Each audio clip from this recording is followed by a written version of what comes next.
UP और उत्तराखंड की खबरों के लिए एबीपी गंगा को सब्सक्राइब करें और बेल आइकन दबाएं।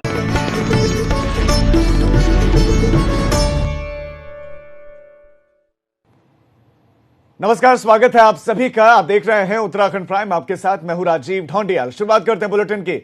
सबसे पहले बहुत बड़ी खबर, अगर आप उत्तराखंड जाना चाहते हैं तो आपके लिए बहुत महत्वपूर्ण खबर है, क्योंकि गाइडलाइंस जारी हुई हैं। नई गाइडलाइंस जारी हुई हैं। उत्तराखंड आने वाले पर्यटकों के लिए नया नियम लागू किया गया। और नियम क्या है ये आप जान लीजिए, समझ लीजिए। होम स्टे या होटल में 2 रात की बुकिंग जरूरी है। यानी कि अगर आप बताते हैं कि आप टूरिस्ट हैं और उत्तराखंड घूमने जाना चाहते हैं, लेकिन आपको फिर बुकिंग दिखानी होगी। वो बुकिंग या तो होम स्टे अगर आप जाना चाहते हैं या होटल में रुकना चाहते हैं तो 2 रात की बुकिंग आपको दिखानी होगी। चेक पोस्ट पर, एयरपोर्ट पर, रेलवे बस स्टेशन पर, इन सभी जगहों पर पर्यटकों का फिर रैपिड एंटीजन टेस्ट किया जाएगा। प्रदेश सरकार की ओर से नई गाइडलाइंस जारी हुई है। होटल संचालक निजी लैब टेस्ट की व्यवस्था करवा सकते हैं। होटल संचालक ये व्यवस्था कर सकते हैं कि वो निजी लैब संचालकों से बात करें। और इस खबर पर विनोद हमारे संवाददाता और ज्यादा जानकारी के साथ जुड़े। विनोद, ये जो नए नियम लागू किए, इससे पहले कुछ दिन पहले एक नए नियम थे कि पहले तो उत्तराखंड जो भी आएगा उसका टेस्ट अनिवार्य है, उसके बाद फिर उसमें कुछ बदलाव हुआ, 3-4 दिन या उससे ज्यादा रुकेगा उसको टेस्ट करवाना, उससे कम को नहीं करवाने। अब एक बार फिर नए नियम। अब ये जो नए नियम है सिर्फ पर्यटकों के लिए है या उन लोगों के लिए भी है जो दूर दराज से या दूसरे राज्यों से वापस अपने घर उत्तराखंड जाना चाहते हैं? जी देखिए राजीव, नियम तो सभी के लिए हैं, लेकिन जो उत्तराखंड में जो भी लोग आ रहे हैं, बाहरी राज्य के जितने भी लोग आ रहे हैं, उनको सीमा पर एंटीजन टेस्ट कराना अनिवार्य है। और ऐसे में कहीं ना कहीं थोड़ी सी राहत जरूर दी है राज्य सरकार ने। और जितने भी पर्यटक अब उत्तराखंड में आएंगे उनको कम से कम 2 दिन होटल में बुकिंग करानी अनिवार्य है। और साथ ही साथ अब होटल संचालकों के लिए भी एडवाइजरी राज्य सरकार ने जारी की गई है कि अगर कोई किसी पर्यटक के लिए निजी लैब से टेस्ट कराने की व्यवस्था होटल के द्वारा की जाती है तो उसको भी छूट दी गई है। विनोद, मैं चाहता हूं कि जो दर्शक इस वक्त एबीपी गंगा देख रहे होंगे उन्हें क्लियर हो जाए कि अगर वो उत्तराखंड जाना चाहते हैं तो उन्हें पास की, उन्हें नेगेटिव सर्टिफिकेट की जरूरत है या नहीं है, ये भी आप क्लियर कर दें दर्शकों को। जी राजीव, अगर कोई भी व्यक्ति, कोई भी पर्यटक अगर उत्तराखंड में आने की कोशिश में है या आना चाह रहा है तो अपना या तो नेगेटिव रिपोर्ट वो लेकर आए। और साथ ही अगर वो रेलवे स्टेशन या बस अड्डा और तमाम जो सीमा में एंट्री करने से पहले नेगेटिव रिपोर्ट दिखानी होगी। और अगर नेगेटिव रिपोर्ट नहीं है तो उस व्यक्ति को पूरी तरह से अब एंटीजन टेस्ट कराना होगा, जिसके बाद में नेगेटिव पॉजिटिव होने के बाद ही उसको प्रवेश दिया जाएगा। लिहाजा ये जरूर माना जाए कि जितने भी अब पर्यटक हैं या वो ऑनलाइन बुकिंग कर रहे हैं तो कम से कम 2 दिन की बुकिंग करना अनिवार्य है। 1 दिन की बुकिंग उत्तराखंड में जी विनोद, आपका इस तमाम जानकारी के लिए धन्यवाद। तो ये बहुत बड़ी खबर, और एक बार फिर से हम दोहरा दें कि अगर आप उत्तराखंड जाना चाहते हैं तो ये कुछ जो है नए नियम अब फिर से लागू किए गए हैं। एक के बाद एक नियमों इतना बदलाव हो रहा है, नियम इतने बदले जा रहे हैं, उससे ऐसा लग रहा है कि शायद अभी भी बहुत ज्यादा कंफ्यूजन की स्थिति है प्रशासन के लेवल पर कि क्यों इतने बार नियम बदले जा रहे हैं। लेकिन अगर आप उत्तराखंड जाना चाहते हैं तो अब आपको नेगेटिव टेस्ट सर्टिफिकेट लेकर जाना होगा। और अगर आपके पास नहीं है तो अगर आप बॉर्डर पर जाते हैं तो वहां पर रैपिड एंटीजन टेस्ट आपका करवाया जा सकता है। आप होटल संचालक से बात करके भी कोऑर्डिनेट करके कर सकते हैं। ऋषिकेश पहुंचे मुख्यमंत्री त्रिवेंद्र सिंह रावत और यहां पर एग्री बिजनेस ग्रोथ सेंटर का मुख्यमंत्री त्रिवेंद्र सिंह रावत ने जो है आपको बता दें शुभारंभ किया है। कैबिनेट मंत्री सतपाल महाराज भी इस कार्यक्रम में शामिल है। तो शुभारंभ हुआ है एग्री बिजनेस ग्रोथ सेंटर का।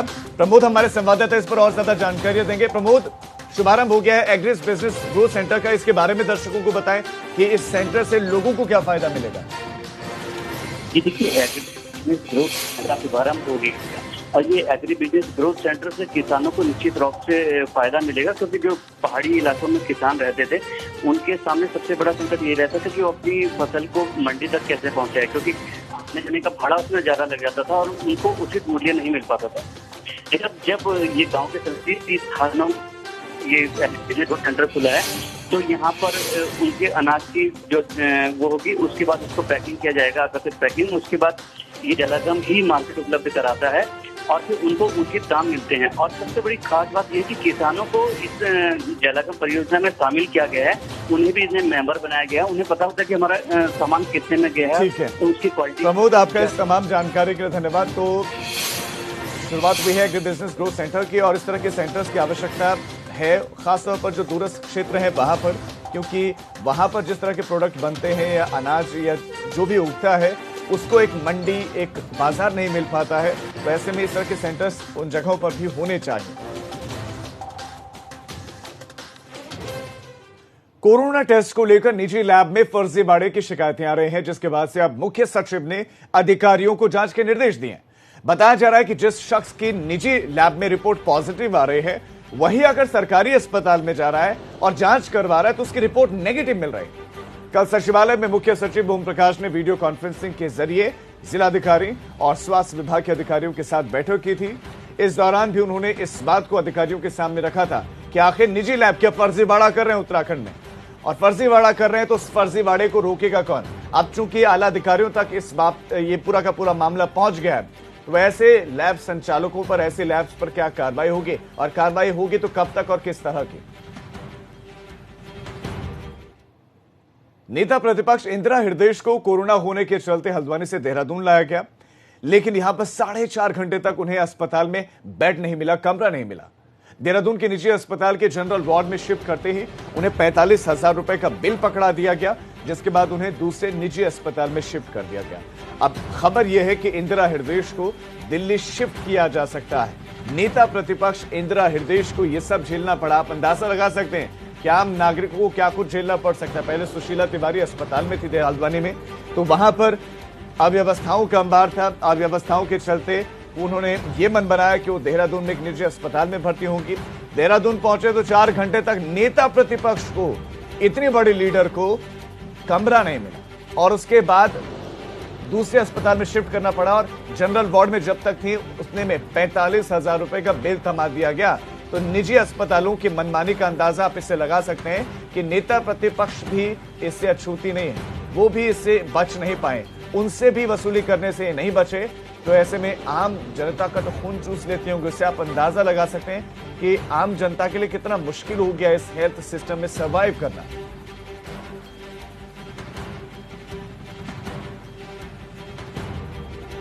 तो हल्द्वानी से दून इस उम्मीद में पहुंची कि दून में मिलेगा सुकून, लेकिन वाकई सुकून तो बहुत दूर की बात है। 45,000 का बिल अलग से थमा दिया गया और दूसरे अस्पताल में शिफ्ट होना पड़ा। देखिए, राज्य की विधानसभा की नेता प्रतिपक्ष कांग्रेस की senior leader ex minister doctor Indira Hridayesh, जो कोरोना पॉजिटिव आई थी, जिनकी रिपोर्ट, उनको हल्द्वानी के मेडिकल कॉलेज में दाखिल किया गया था। लेकिन वहां पर व्यवस्थाएं इतनी लचर थी, क्योंकि उनकी एज इतनी ज्यादा है, 70+ हैं, और चेस्ट में इन्फेक्शन था, निमोनिया था, उनको देहरादून शिफ्ट किया गया। राज्य की सरकार ने उनको आश्वस्त किया था कि देहरादून में आपका बेहतरीन इलाज कराया जाएगा, लेकिन यहाँ के मैक्स हॉस्पिटल में उनको एडमिट किया गया। 4.5-5 घंटे जब उनका इन्वेस्टिगेशंस हुए, कोई रूम उनको अलॉट नहीं किया गया। किसी प्रकार से जो व्यवस्थाएं एक इतने सीनियर लीडर की और सीनियर सिटीजन की होनी चाहिए, वो अस्पताल में नहीं थी। और रवि हमारे संवाददाता इस खबर पर और ज्यादा जानकारियां देंगे। रवि, जो कांग्रेसी लीडर्स हैं वो ये बात कर रहे हैं कि अस्पताल में अव्यवस्थाएं थी, अस्पताल में चीजें नहीं मिली, बेड नहीं मिला, कमरा नहीं मिला, 45,000 का बिल थमा दिया गया। इस पर क्या अस्पताल प्रबंधन का स्पष्टीकरण आया? नेता प्रतिपक्ष को बेड न मिलना, उनको इतने घंटों इंतजार करना पड़ा कोविड पेशेंट होने के बाद, ये अपने आप में बहुत सारे सवाल खड़े करता है। लेकिन क्या स्पष्टीकरण है इस पे कि क्या वाकई अस्पताल में ये सब हुआ? निश्चित तौर पर राजीव, ये बहुत सारे सवाल अपने आप में खड़े करता है। स्पष्टीकरण इस तरीके से कोई अस्पताल प्रशासन से तो अभी तक नहीं आया है, लेकिन कांग्रेसी नेताओं का ये सवाल है सरकार की व्यवस्थाओं पर।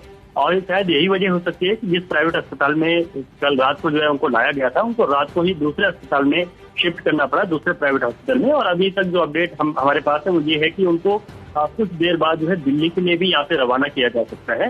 तो इस तरीके से जो व्यवस्थाएं हैं, जो कि सुशीला तिवारी जो अस्पताल है हल्द्वानी में, उस अस्पताल से जो उनको यहाँ इसी वजह से लाया गया था क्योंकि वहां पर भी उन्होंने व्यवस्थाओं पर सवाल उठाए थे। तो ये सबसे बड़ा सवाल है कि अगर नेता प्रतिपक्ष है, लीडर ऑफ ऑपोजिशन है, और अगर वो इस तरीके से जो बातें आ रही हैं कांग्रेस की तरफ से कि उनको कमरा नहीं मिला है, जो सेपरेट कमरा वो चाहती थी, और उसके बाद जो है उनको बिल पकड़ा दिया गया, तो ये अपने आप में कई बड़े सवाल खड़े करता है। और एक आम नागरिक यहाँ पर सोचने पर मजबूर हो जाता है कि अगर जो बड़े लीडर है उनके साथ इस तरीके की अगर व्यवस्थाओं पर सवाल उठा रहे हैं, तो एक आम आदमी जब अस्पताल जाएगा तो उसके साथ क्या हो रहा होगा। अंदाजा बिल्कुल रवि लगा सकते हैं कि क्या हो सकता है किसी आम नागरिक के साथ। आपका फिलहाल इस तमाम जानकारी के लिए धन्यवाद। तो देहरादून में इस वक्त है इंदिरा हृदयेश, लेकिन उनको दिल्ली लाए जाने की तैयारियां चल रही हैं। कोविड पॉजिटिव हुई हैं वो, और ऐसे में पहले हल्द्वानी में थी, अव्यवस्थाएं थी अस्पताल में, दून आए, वहां पर भी अव्यवस्थाएं, और अब जा रहे हैं दिल्ली। रुड़की से कोरोना से जुड़ी हुई एक बड़ी खबर मिल रही है। रुड़की में पिरान कलियर दरगाह में 10 कर्मचारी कोरोना पॉजिटिव मिले। पिरान कलियर दरगाह, जहां पर विश्व भर से जायरीन पहुंचते हैं, 10 कर्मचारी कोरोना पॉजिटिव मिले हैं और कोरोना केसेस मिलने के बाद से हड़कंप मच गया। दरगाह प्रबंधन में हड़कंप मच गया और करीब 1 महीने पहले ये दरगाह खुली थी, यहां पर आकर नमाज पढ़ी जा रही थी। जो है अब ज्वाइंट मजिस्ट्रेट ने मामले की पुष्टि कर दी है कि दरगाह प्रबंधन से जुड़े हुए 10 कर्मचारी कोरोना संक्रमित मिले, कोविड-19 पॉजिटिव मिले हैं, और उसके बाद से अब सैनिटाइजेशन का काम वहां पर किया जाएगा। ज्वाइंट मजिस्ट्रेट ने मामले की जानकारी खुद दी है, पुष्टि की है कि हाँ, वहां पर 10 कर्मचारी कोविड पॉजिटिव मिले। पिरान कलियर दरगाह में 10 कर्मचारी संक्रमित मिले हैं।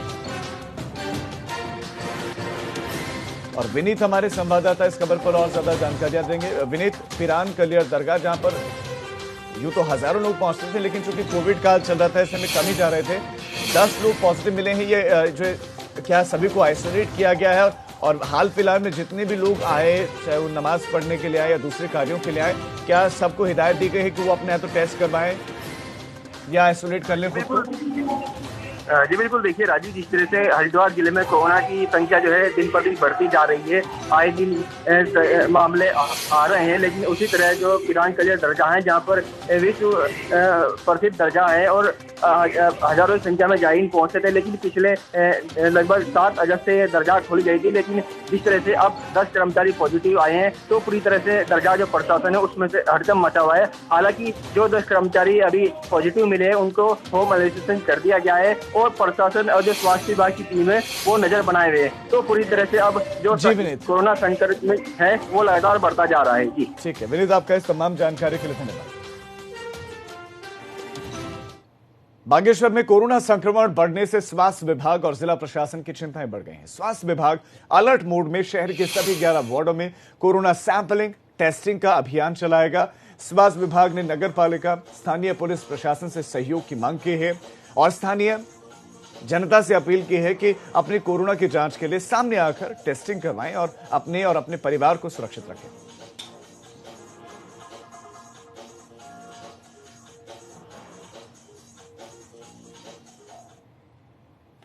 पिथौरागढ़ से बड़ी खबर इस वक्त मिल रही है। मुख्य विकास अधिकारी आइसोलेट हो गए। मुख्य विकास अधिकारी, स्वास्थ्य विभाग ने 14 दिन के लिए उनको आइसोलेट कर दिया है। और आपको ये बता दें कि एक कोविड पॉजिटिव, एक कोरोना संक्रमित महिला के संपर्क में वो आए थे। आईएएस सौरभ गहरवार मुख्य विकास अधिकारी हैं और वो एक ऐसी महिला के संपर्क में आए थे जो कोविड पॉजिटिव थी, कोरोना संक्रमित थी, और अब वो आइसोलेट कर लिए गए हैं। 14 दिनों के लिए आइसोलेट उन्हें किया गया है मुख्य विकास अधिकारी को।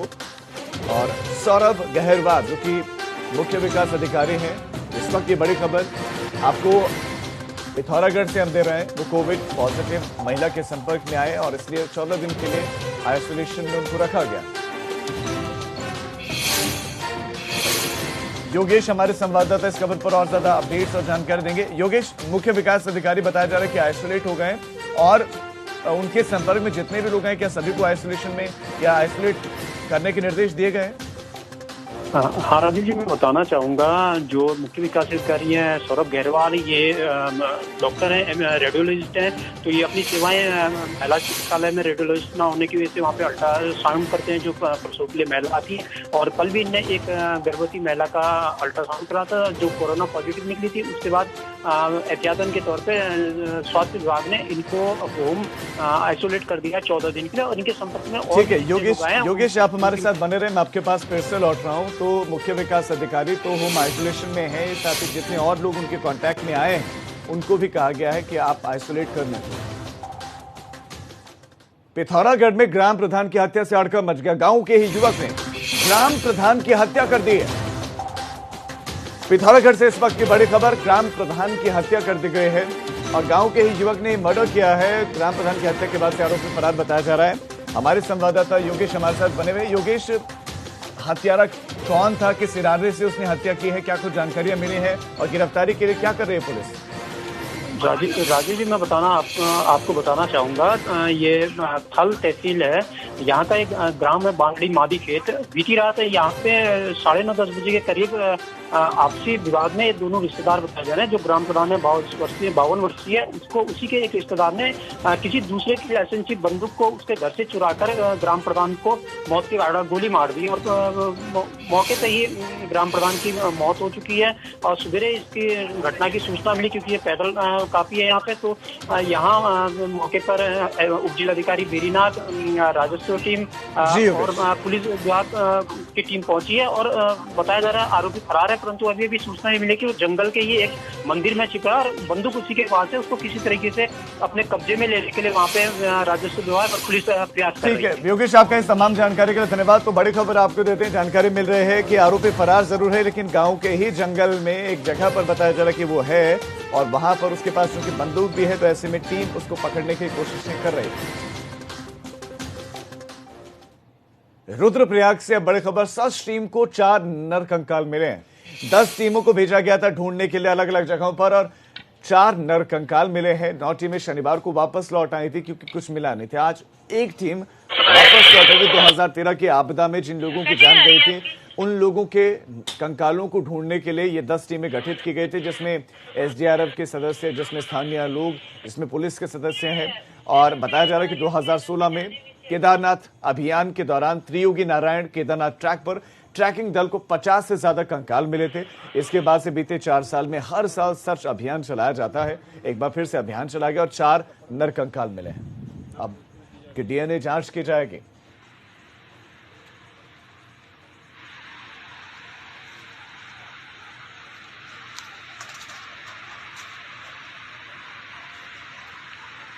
तो साल 2013 में जून के महीने में केदारनाथ में आपदा आई थी और उस वक्त उस आपदा से बचने के लिए बहुत सारे लोग भागे थे और ऐसे में भागते भागते वो न जाने किन किन जगहों पर गए हो। इसीलिए केदारनाथ के इर्द गिर्द जो हिस्सा है, जो इलाका है कई किलोमीटर का, उस हिस्से में ये जो है लगातार खोजबीन ये अभियान चलाया गया, जिसमें 4 नरकंकाल मिले।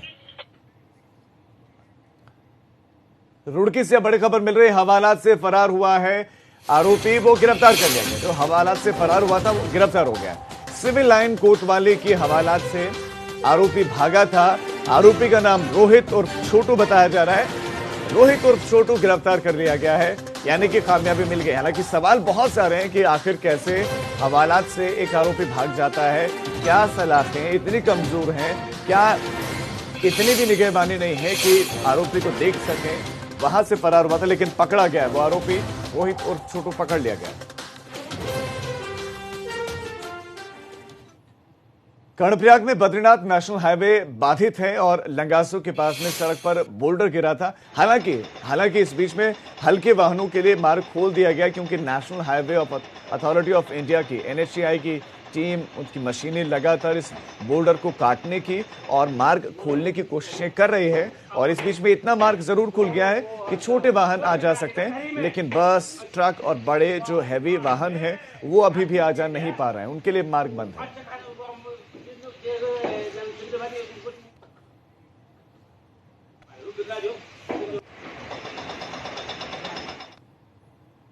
मसूरी शिफन कोर्ट के 84 परिवारों को विस्थापित करने के लिए राजनीति लगातार की जा रही है। वहीं नेता इस मुद्दे को राजनीतिक तरीके से भुनाने की कोशिश कर रहे हैं, जिसको लेकर बीजेपी के नेता रविंद्र जुगरान शनिवार को मसूरी पहुंचे और सरकार से शिफन कोर्ट से बेघर हुए लोगों को तत्काल विस्थापित करने की मांग की। रविंद्र जुगरान अपनी ही सरकार पर हमलावर दिखाई दिए। वो एकदम से क्लियर नहीं है।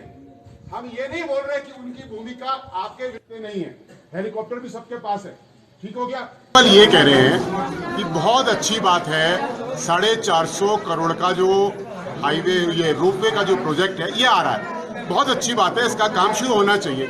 लेकिन इसका काम शुरू करने से पहले जो यहाँ 85 परिवार, 25 परिवार मजदूरों के, अंग्रेजों के जमाने से जिन अंग्रेजों ने इनके लिए मजदूर भवन बनाया था, उनकी व्यवस्था तो करते।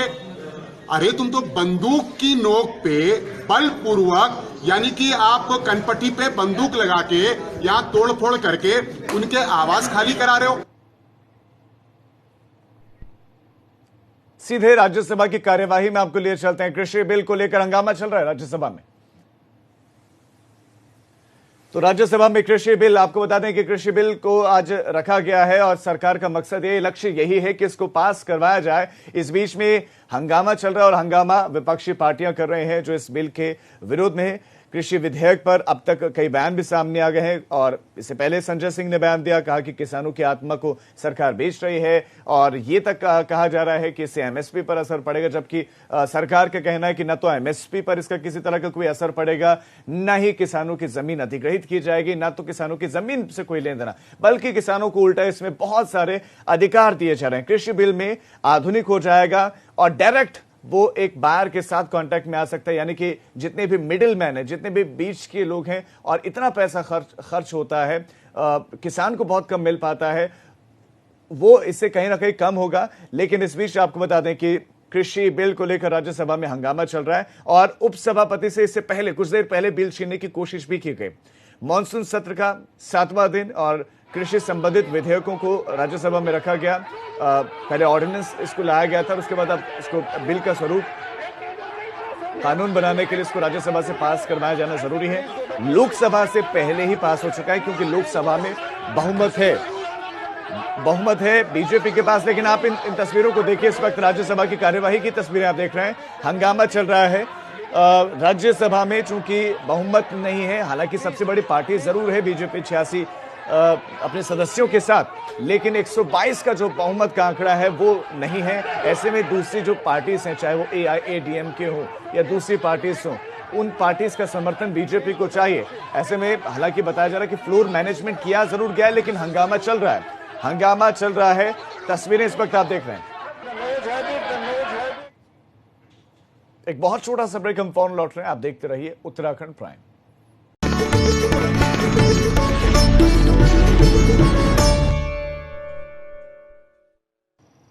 ब्रेक के बाद आप सभी का स्वागत है। मसूरी विधानसभा इलाके के बुरासखंडा में क्षतिपूरक वनीकरण कोष प्रबंधन और योजना प्राधिकरण कैंपा के माध्यम से झील का निर्माण होने जा रहा है। ये झील पर्यटन और रोजगार की दृष्टि से बहुत महत्वपूर्ण साबित होगी। वन विभाग मसूरी के अधिकारियों के साथ साथ बुरासखंडा पहुंचे। मसूरी विधायक गणेश जोशी ने बुरासखंडा को नए पर्यटक स्थल के रूप में विकसित किए जाने के लिए मुख्यमंत्री त्रिवेंद्र सिंह रावत और वन मंत्री डॉक्टर हरक सिंह रावत का धन्यवाद दिया। बुरासखंडा को हम एक अच्छे टूरिस्ट प्लेस के रूप में डेवलप कर रहे हैं। कैंपा के सहयोग से वहाँ पर हम एक लेक वहाँ पर बना रहे हैं, एक सेल्फी पॉइंट वहाँ पर बना रहे हैं, व्यू पॉइंट बना रहे हैं। और निश्चित ही जब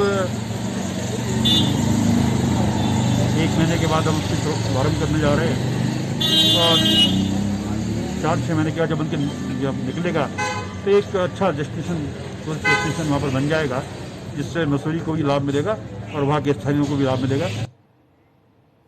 रुड़की में सेवा सप्ताह के तहत विधायक प्रदीप बत्रा ने दिव्यांगों को उपकरण बांटे। पीएम मोदी के जन्मदिन के मौके पर बीजेपी सेवा सप्ताह मना रही है, जिसके तहत ये कार्यक्रम आयोजित किया गया। जिला मंत्री जी भी हमारे साथ हैं। दिव्यांगों को उपकरण बांटे गए और प्रदीप बत्रा विधायक, उन्होंने ये कार्यक्रम आयोजित किया। भारतीय जनता पार्टी। तो इस बुलेटिन में फिलहाल इतना है।